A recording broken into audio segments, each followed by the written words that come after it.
Here we are ranking them based on their looks, because I am a straight male and I will be ranking men in their sexiness.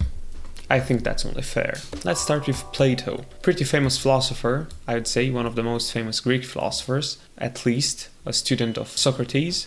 Based on his looks, he's kind of old in this picture. I don't know why they did him like that. He's an 8 here. I think he had some good things going on when he was younger. Aristotle is an interesting character. He thought that the world should be ruled by philosopher kings. He said that anybody who lives outside of the city is either a beast or a god. And he developed classical logics. And he is a D tier, D or an F. I don't think that looks were his best point. He's definitely lower than Plato. Next, Immanuel Kant. He's an interesting guy. He had 3 critiques, the critique of pure reason being the most famous. He's lower than Aristotle though. He has this weird face, and so I'm bumping up Aristotle to a C, and Immanuel Kant he's at a D. Socrates was by contemporaries described as being kinda ugly. I think he's a little better than Kant, definitely in the same playing field as Aristotle. Now, René Descartes.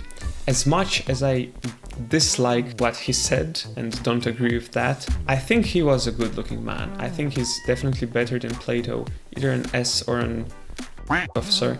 So let's make him an SS. Ludwig Wittgenstein, one of the most interesting philosophers I've read, one of my favorites. I really like his language stuff, but we're judging on looks. Just based on his looks, I think he's better than Socrates. He has a really interesting face. Plato doesn't.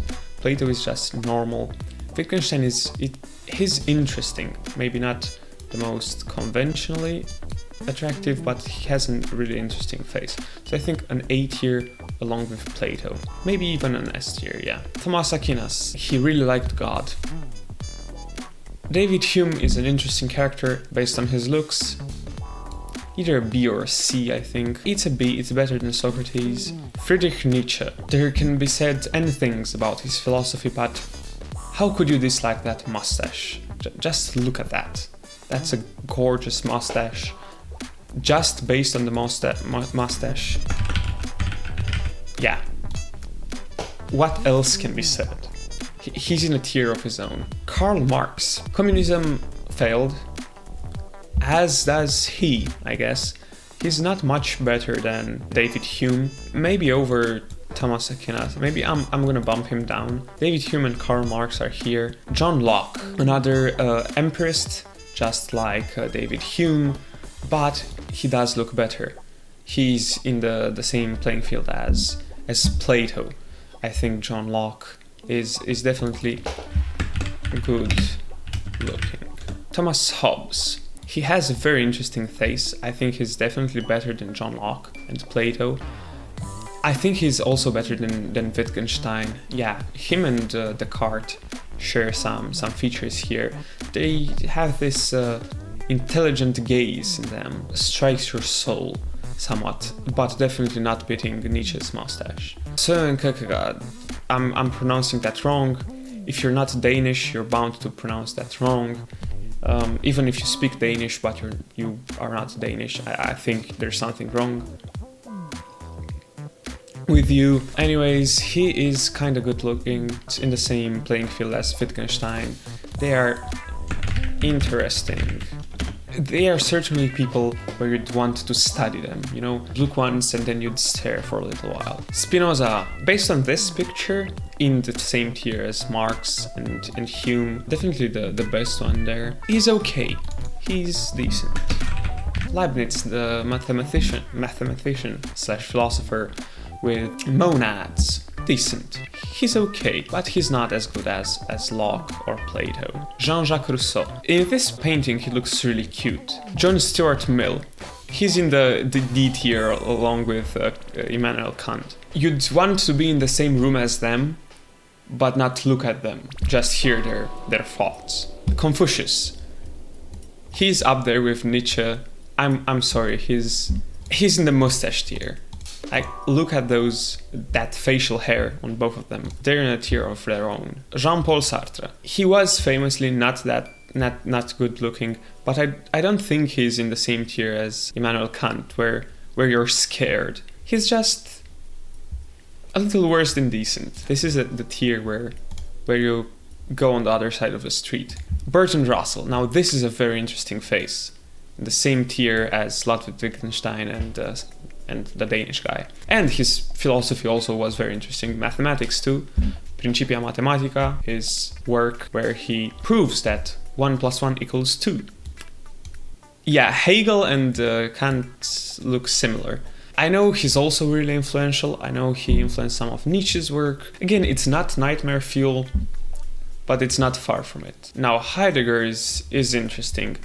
Although he has a mustache, I'm not going to be putting him in the mustache tier because it's just not big enough. Just based on his face, he's good looking. I know that he wrote about time, being in time, and he had some really interesting ideas. Michel Foucault?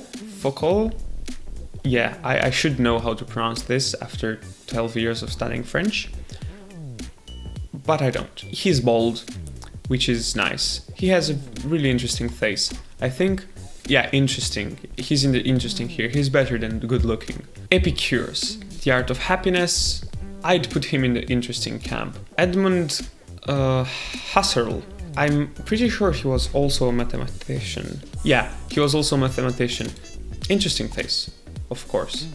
He's in the interesting tier. Derrida. I know he was pretty famous. He liked to play snooker, and he had the idea of deconstructionism. I think he is just good looking. Schopenhauer definitely is scary.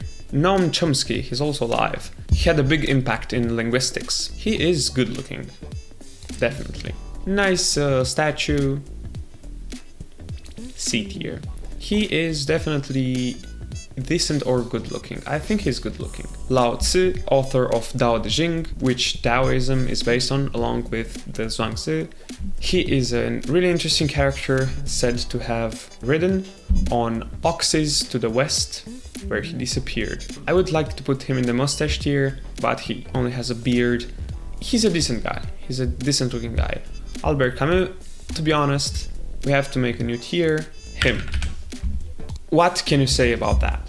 He's just the best. He's just the best. He's kind of mean looking, but he's a good looking guy. So we've got Seneca, one of the most famous Stoics. Marcus Aurelius, also decent, not in a good looking tier, also Stoic. George Orwell. I wouldn't have described him as a philosopher, but sure, he's a good looking guy. He looks C tier. A little worse than decent. Karl Marx, but younger and well-groomed. The fact that he's younger and well-groomed also puts him into decent. He's not bumped up into good-looking. Far-right philosopher and writer, regarded as philosopher. Also, he doesn't look that great. C tier. Anarcho-capitalism, right-wing liberalism, and opposition to democracy. Seems like a great guy. Based on his looks, decent. Kaczynski. We all knew Kaczynski would be scary. I'm pretty sure he died last year. Political economist, philosopher of the Austrian school. Okay, interesting. He looks decent. He is not a philosopher.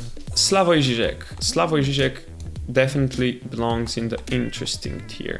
At least the interesting tier. Yeah, he has aura. Also, Kinder Surprise Egg. Decent. You know, John Locke really bumps up the good looking tier. Jordan Peterson, I don't know if he is a philosopher, but who am I to tell? Greg, the YouTuber. Who was the hottest philosopher? Well, of course, Albert Camus. But then, if we were to rank other philosophers, we've got the mustache tier with Friedrich Nietzsche and Confucius. I don't want to say the name of officer tier list with René Descartes and Thomas Hobbes. Interesting tier list with these guys, good looking people, decent people, C tier, pretty scary guys, and Greg. Have a good day.